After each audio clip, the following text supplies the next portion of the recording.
Hello and welcome. Today I'm showing you the second part of my two-part series on how to make a basic undecorated junk journal with everyday items that you probably have at home right now. And I'm showing the results of my tea dyeing, which I had started in the previous video. I also showed how I made the covers. If you haven't watched that, I'll link it down below. And some of the papers, as you can see, are lighter than others because I had a little bit of tea at the bottom of that tin. I just stacked all my papers in there and left them to dry overnight. It actually took a while to dry everything, and I had to kind of spread them out a little bit more because it's really chilly where I am, and that's why I'm wearing my big fuzzy sweater. But anyway, those are my covers. I made one cover with paper, one with fabric. I'm going to leave the paper cover like that, but I'm going to sew around the edge of the fabric cover. That's completely optional, but I just like to do that, so I decided to go ahead and do it. Now I'm going to show you how I sew in my signatures. I had it upside down, so I'm glad I figured that out. I said in my previous video, I'm notorious for having things upside down, crooked, and all kinds of things. So I try to be careful when I'm making journals, but you know, it's easy to make mistakes if you're not careful sometimes. So the first thing I do is I cut a piece of cardstock the size of my spine, the length and width of my spine. If you don't have cardstock, any piece of paper will do. A little bit thicker is better. You could use a little piece of thin cardboard too. And I mark the top so that I don't get that confused. And I don't like to measure, so to me it's just easier to do it this way that I'm going to show you to make my template for the holes to sew in the signatures.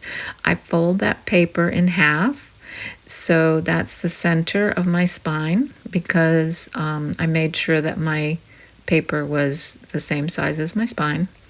And then I take one side and fold it into the middle, as you can see there, using a bone folder to just sharpen up that crease. And then I do the same thing on the other side.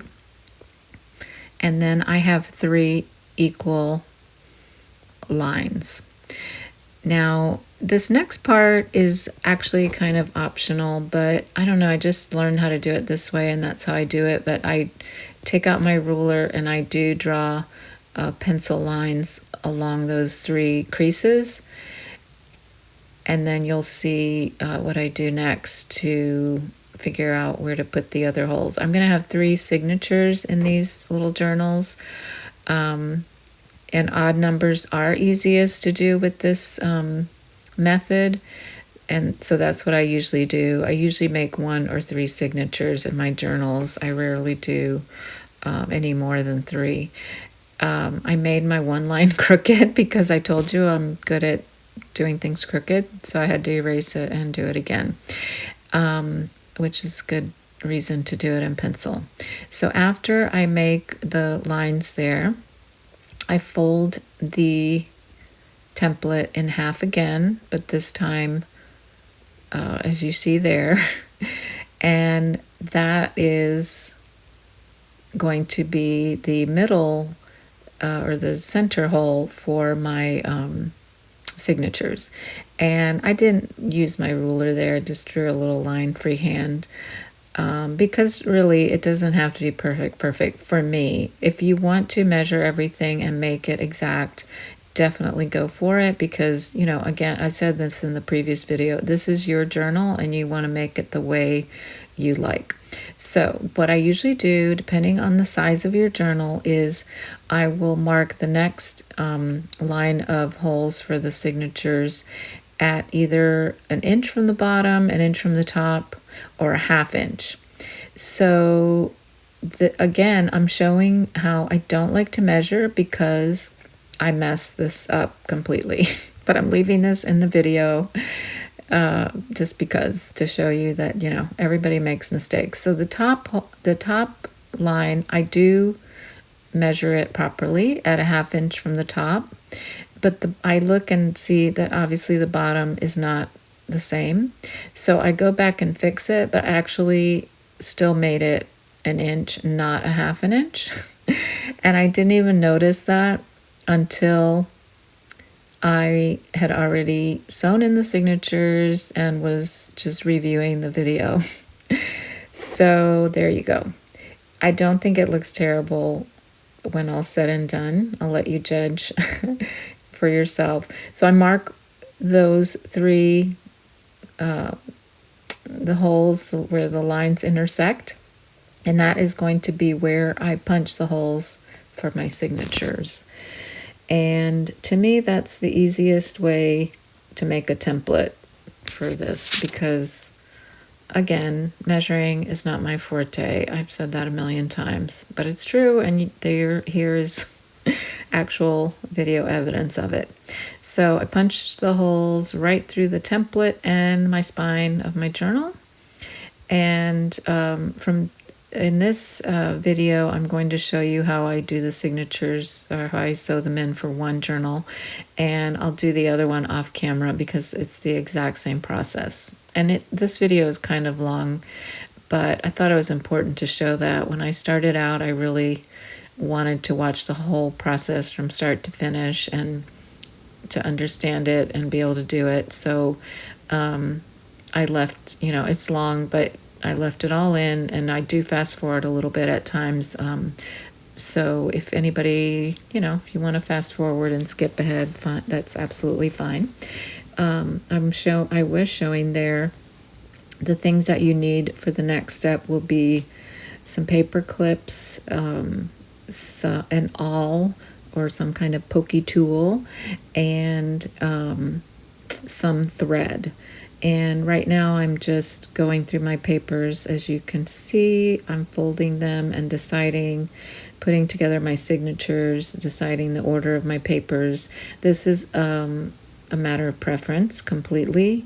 You can put them in any order you like, and it's really just a matter of trial and error to see what looks good and what doesn't to your eye. And so I put my 3 signatures together. I'm speeding this up a little bit because it's really not complicated. Again, just trying to see what I think looks good together. And also that's, by the way, that's the dictionary page that will be a pocket, so I do have to put some thought into that a little bit.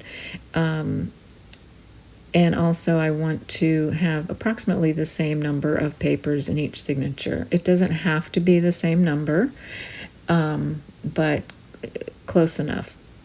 And I know that's always a question. It's a question I had at the beginning when I started, is how many papers do you put in your signatures? And that's, again, a matter of preference.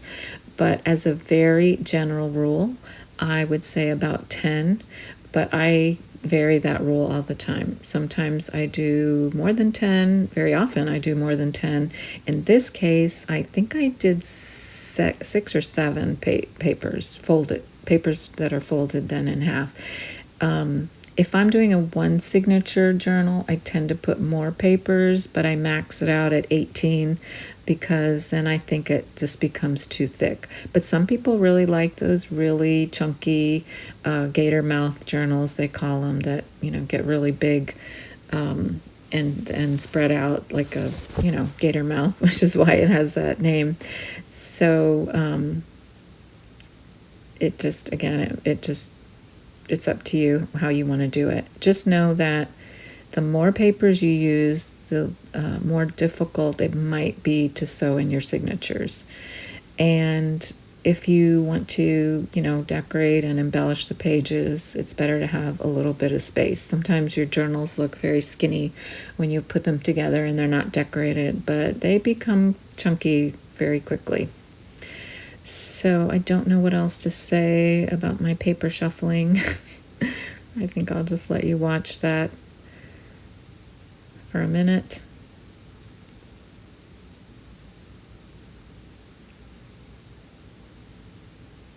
I realized that I had that envelope, and before I sew it into the journal, I need to actually make it into a pocket, because right now it's open at the top and the bottom and the side.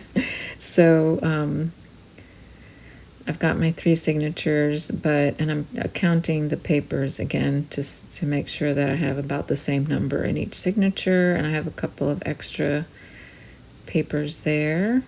Can't remember if I use those in this journal or the other one.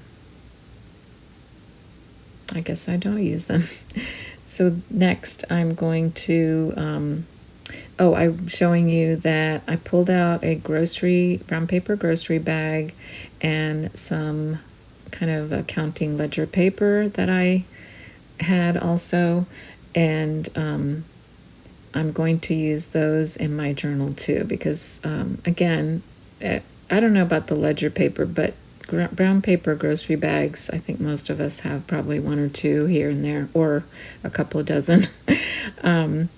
And I like to use ledger paper. If you don't have vintage, you can use modern paper like I'm using. So I'm just now tearing those down to size and deciding where I'm going to put them into my journal. And next I'll deal with that envelope pocket.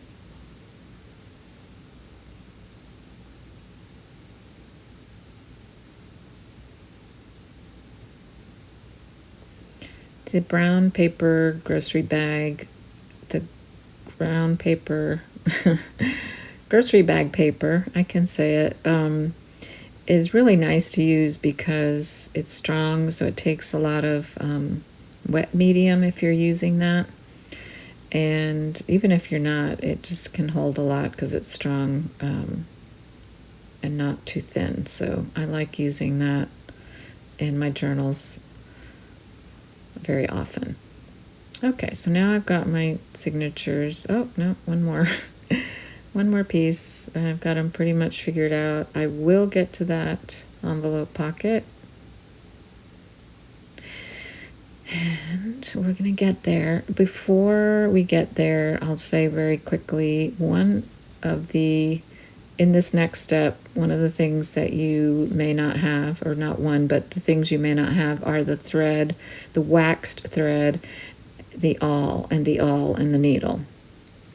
If you don't have those, I mean, if you want to make a journal, I really think it's a good investment to get a little binding set. They sell them very inexpensively on Amazon. I'm just checking my pages to see if they look good in my journal, and I think they do. But they do sell the sets with an awl and some thread and a needle. I think it's well worth it. If you don't have waxed thread, some people use dental floss, like the waxed kind, of course. I'm just clipping my first signature. And that way, as you can see, I'm taking my template and lining it up and poking the holes into those. And I'm going to do the same thing for the other 2 signatures. I like to have everything ready before I start binding.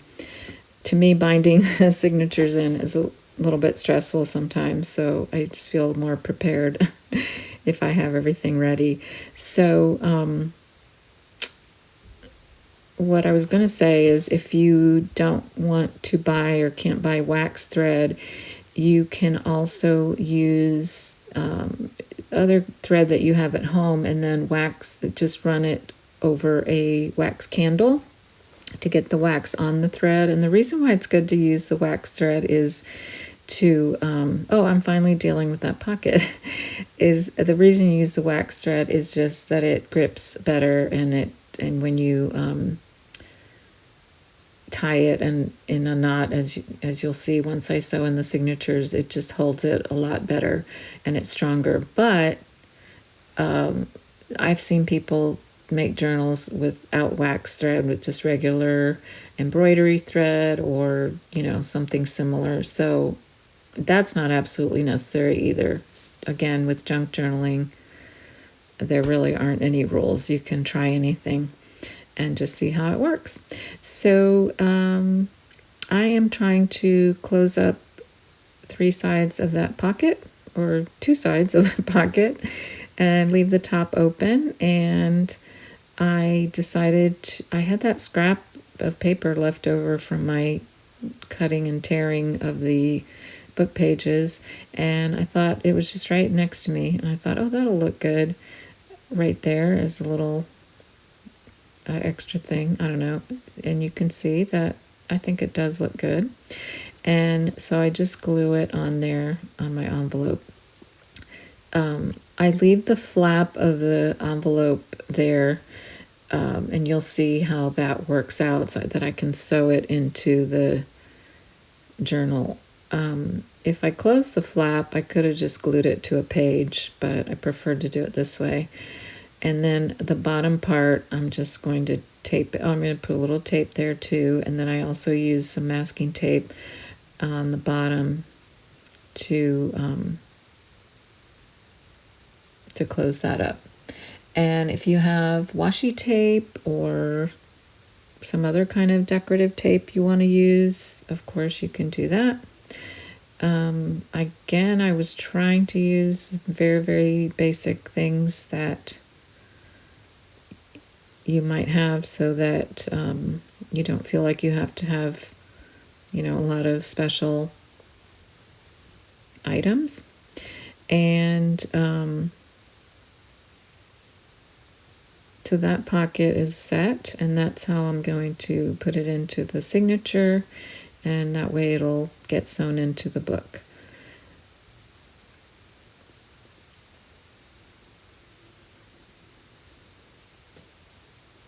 Something else, kind of unrelated, but this is a very simple, plain, undecorated journal, obviously. But of course, if you wanted to add decorative images or pages, there are things online that you can use, resources online that if you have access to a printer and you can print things off to, decorate your journal.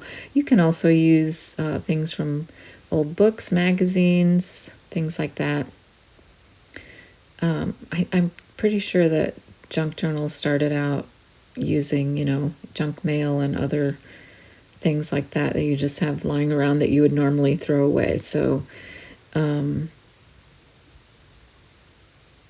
feel like you have to have, a beautiful, highly decorated journal.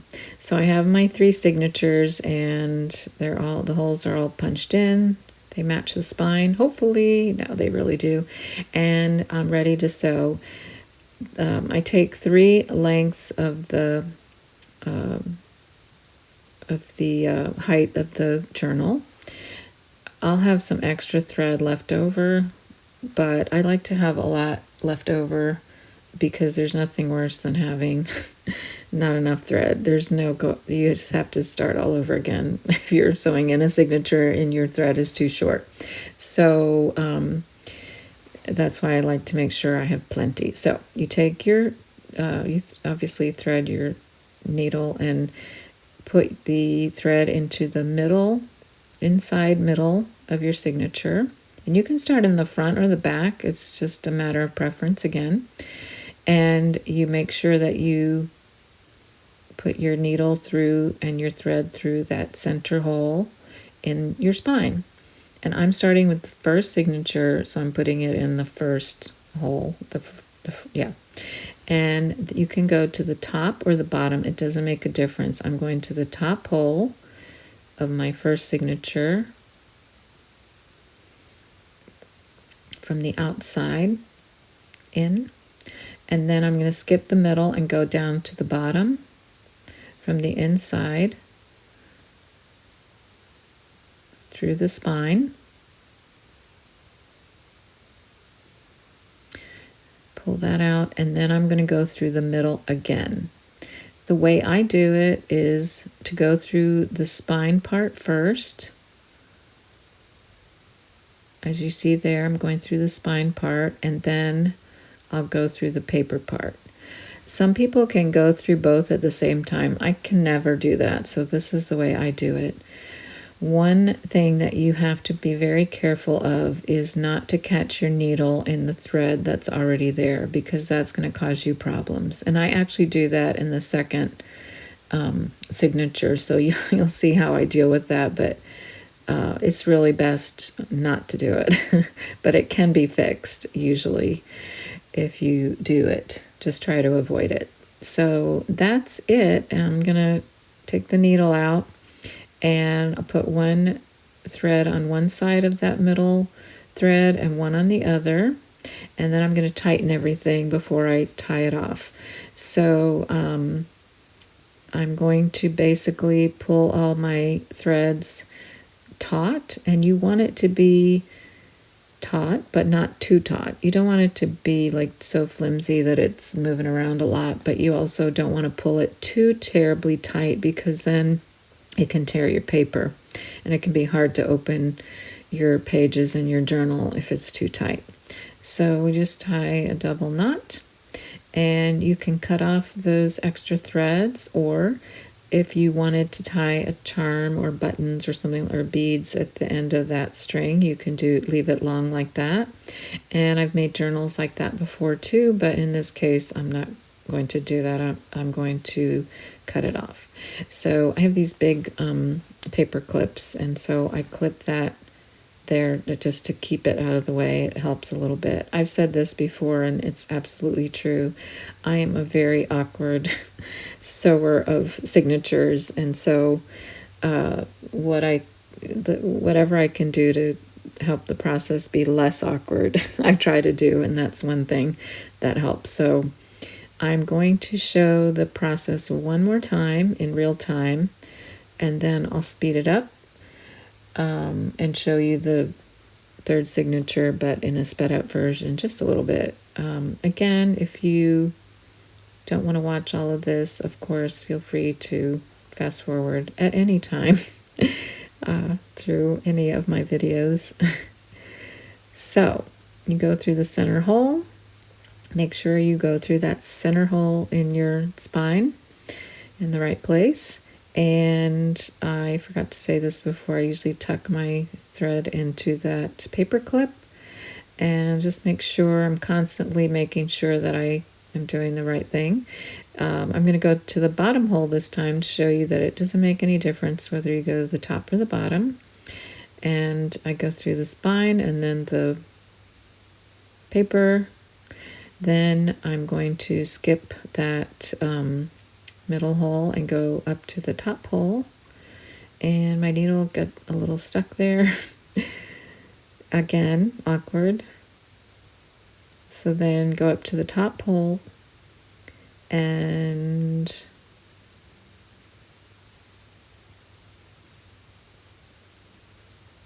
through the spine. Then I'm going to go back through that middle hole again, and that's it.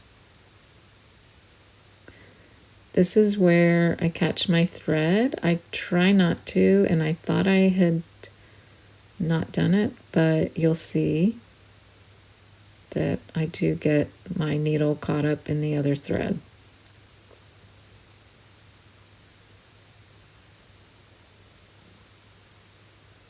So now that I'm going to tighten up my threads, is when I realize that it's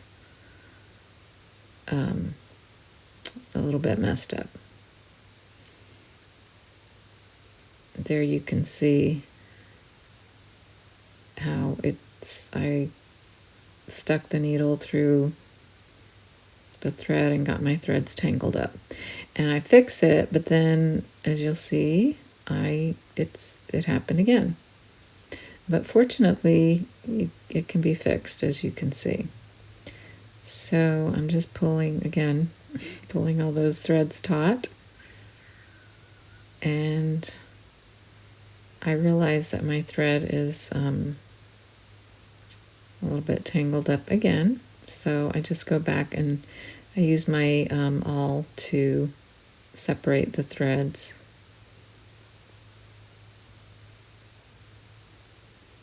And it's all good. So I'm going to tie this off, double knot, I mean, and one thread on one side of that middle thread and one on the other. It's still a little bit loose there. Make sure I tighten that up. And I'll show you the third signature sped up a little bit. If you want it slowed down, I don't know why you would want that, but if you do, you can always change the speed of your video watching on YouTube as well. So I'm just gonna let you watch that, maybe not babble too much.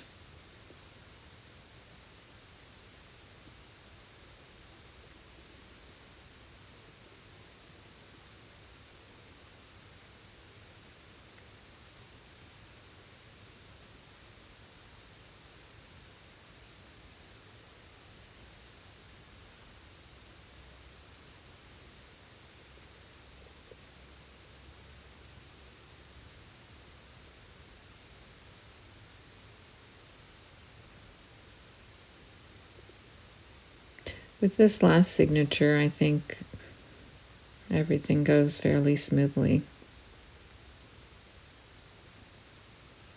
And